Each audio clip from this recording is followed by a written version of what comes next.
So eto na nga po mga idol, finally Kai Sotto maglalaro na sa magiging laban ng Koshigaya Alphas kontra sa kupunan ng Ibaraki Robots ngayong Sabado. Alamin natin kung ready na nga ba at kondisyon na ang ating pambato na si Kai Sotto. Pero bago yan, please don't forget to like and subscribe. Maraming salamat po. The long wait is over. Ang tagal nating hinintay si Kai Sotto mga idol. And finally, eto na, maglalaro na po siya.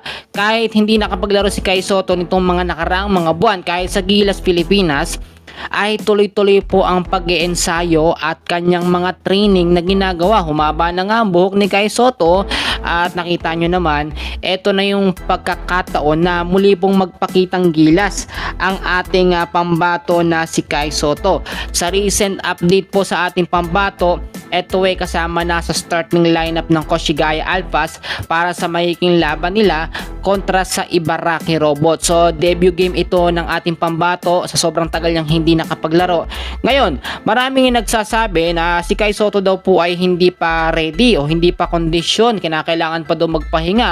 Mamaya kasi yung injury niya is mapahamak or mapasama pa, lalo pang hindi makapaglaro ang ating pambato. Pero tulad na aking sinasabi, isang taon na ang lumipas simula lang ang kanyang naging ACL injury at ngayon so far okay na no, and fit na ang ating pambato na si Kai Sotto na makapaglaro.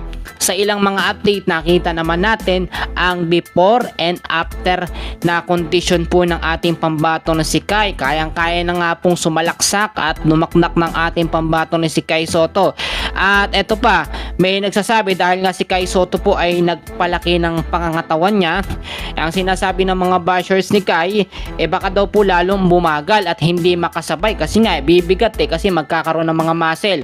Mas maganda nga daw po kung ibabalik ni Kai Sotto yung kanyang dating kondisyon ng katawan na medyo payat siya. Pero alam nyo, kaya po nagpalaki ng katawan si Kai Sotto para kapag nakasabay siya o may mga kalaban silang mga ex-NBA player na malalaki at matatangkad, kayang-kaya niya pong makipagbalyahan at hindi po siya tutumba basta-basta. Kasi sinasabi ninyo dati na si Kai Sotto kailangan magpalapad, ngayon lumalapad na, sasabihin nyo naman na sobra sa laki na pangatawan at baka mamaya lalong bumagal sa pagtakbo.